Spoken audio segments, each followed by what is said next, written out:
बिस्मिल्लाहिर्रहमानिर्रहीम। अस्सलाम वालेकुम नाज़रीन। 12 मार्च 2024 हमारी जो वीडियो का टॉपिक है वो पाकिस्तान के अंदर शरह सूद के लिहाज से। अब बहुत सारे लोग कह रहे थे शरह सूद के हवाले से वीडियो बनाएं, क्या आने वाले दिनों के अंदर शरह सूद कब तक कम होगी या नहीं होगी।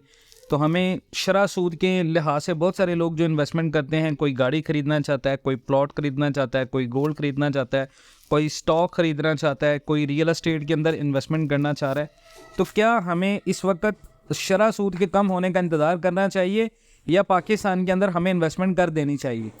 सबसे पहली बात यह है कि आप अगर शरह सूद को देखें तो शरह सूद किसी भी मुल्क के अंदर तब तक कम नहीं होती जब तक उस मुल्क के अंदर इन्फ्लेशन कंट्रोल नहीं होता। और पाकिस्तान के अंदर हमें बेहतरी की उम्मीद करना है कि बेहतरी आएगी इंशाल्लाह और बेहतरीन होगा सब कुछ।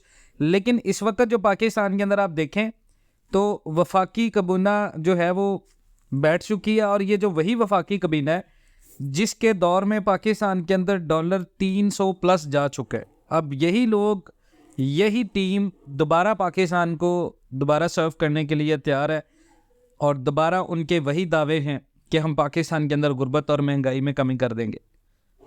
बहुत सारे लोग, मैंने लास्ट वीडियो में कहा, जरदारी एंड कंपनी कह रहे थे कि जी आप यूथ ही हैं, आप इमरान खान को सपोर्ट कर रहे हैं। बिल्कुल ऐसा नहीं है। हमने इमरान खान की भी दबा के की है, जहाँ पर कुछ गलत पॉलिसीज़ थी हमने इमरान खान की जो हुकूमत है उसके ऊपर भी बहुत ज़्यादा क्रिटिसाइज़ किया था।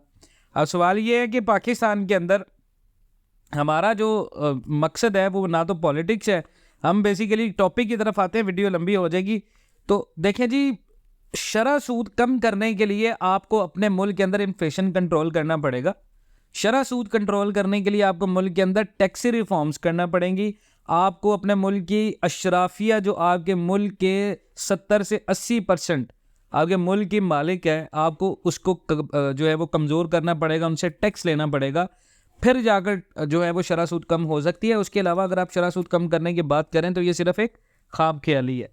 अब शरह सूद तब तक कम नहीं होगी, शरह सूद आपकी तब तक कम नहीं होगी जब तक आप IMF के जंगल में फंसे हुए हैं। IMF के साथ आपने अगला मुआहदा करने जाना है। IMF के साथ अगला मुआहदा करने के लिए आपने तमाम तर शराइत पहले पूरी कर दी हैं। मार्च में हमारा एग्रीमेंट ख़त्म हो जाएगा, स्टैंड बाय। उसके बाद पाकिस्तान के अंदर फिर दोबारा एग्रीमेंट की बातें होना शुरू हो जाएंगी। और जो अभी वफाकी कबीना बैठी है, डेफिनेटली वो पाकिस्तान को सर्व करने के लिए बैठे हैं, तो पाकिस्तान के दुश्मन तो है नहीं, पाकिस्तान की बेहतरी के लिए बात करेंगे। अब हम उन पॉलिसीज़ को लेकर अगर अपने मफाद की बात करें कि हमें कहाँ पर पैसा लगाना चाहिए, हमें स्टॉक्स में पैसा लगाना चाहिए, हमें रियल एस्टेट में, हमें करेंसीज़ के अंदर, हमें गोल्ड के अंदर, हमें म्यूचुअल फंड्स के अंदर, क्या करना चाहिए। पाकिस्तान के अंदर इस वक्त जो आने वाले दिनों के लिहाज से सबसे बेहतरीन इन्वेस्टमेंट है वो आपकी स्टॉक्स की इन्वेस्टमेंट है। आपकी जो स्टॉक मार्केट है उसमें आप देखें तो पाकिस्तान के अंदर जो माइनिंग प्रोजेक्ट्स हैं उनके अंदर बहुत ज़्यादा, जो कान को नहीं है उनके अंदर बहुत ज़्यादा इन्वेस्टमेंट्स आ रही हैं अगले 5 से 6 साल में, जिसकी फ़ौज ने भी बहुत ज़्यादा तरदीद की है। तो अगर आप स्टॉक्स में पैसा लगाना चाह रहे हैं तो स्टॉक्स में आप उन कंपनीज़ के अंदर पैसा लगाएं जो ज़्यादातर कान कनी से रिलेटेड हैं, जो ज़्यादातर माइनिंग से रिलेटेड हैं, बड़े प्रोजेक्ट्स हैं, नेचुरल रिसोर्सेज से रिलेटेड हैं, ऑयल एंड गैस से रिलेटेड है। इन तमाम तर कंपनीज़ के अंदर अगर आप स्टॉक्स लगाना चाहते हैं, स्टॉक्स के अंदर पैसा लगाना चाहते हो, बेखौफ होकर लगाएं।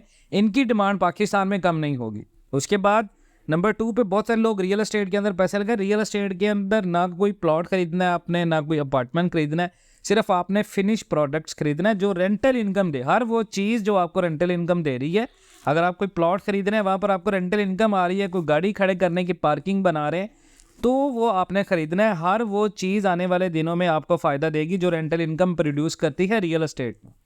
नंबर 3 पे करेंसीज़ है। बहुत सारे लोग कह रहे हैं हमें डॉलर खरीदना चाहिए। डॉलर हर बंदा खरीद रहा है। आप वो करेंसी खरीदें जिसकी डिमांड भी है, जो वैल्यूएबल भी है, और पाकिस्तानियों का वहाँ पर जाने का रुझान भी है। इस चीज़ को देखकर आप वो करेंसी होल्ड कर सकते हैं। उसके बाद है गोल्ड मार्केट में। गोल्ड मार्केट में हम बहुत कुछ वीडियोस बना चुके हैं, आपको वो वीडियो से भी आइडिया हो चुका होगा कि गोल्ड को कम से कम अपने पोर्टफोलियोज़ में 30 से 40% आप रखें। म्यूचुअल फंड्स के अंदर बहुत सारे लोग, म्यूचुअल फंड्स का बहुत सारे लोगों ने कहा, हमने इसके बारे में एक डिटेल वीडियो बनाई भी है। म्यूचुअल फंड्स में इस वक्त इन्वेस्टमेंट करना, अगर आपने म्यूचुअल फंड में इन्वेस्टमेंट करनी भी है तो UBL बैंक जो है वहाँ पर आप म्यूचुअल फंड्स के अंदर इन्वेस्टमेंट कर सकते हैं।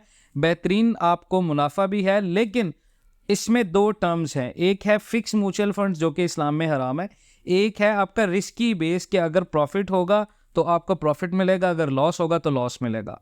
तो म्यूचुअल फंड्स के अंदर आप इन्वेस्टमेंट ना करें। जो बाकी मैंने आपको चीज़ें बताई हैं इनके अंदर आप अपनी इन्वेस्टमेंट काउंट करें, इंशाल्लाह बेहतर होगा। मजीद इस तरह की अपडेट्स के लिए जुड़े रहें पाकिस्तान एंड वर्ल्ड टीवी के साथ। इंशाल्लाह मिलते हैं नेक्स्ट वीडियोज़ में, तब तक के लिए अल्लाह हाफ़िज़।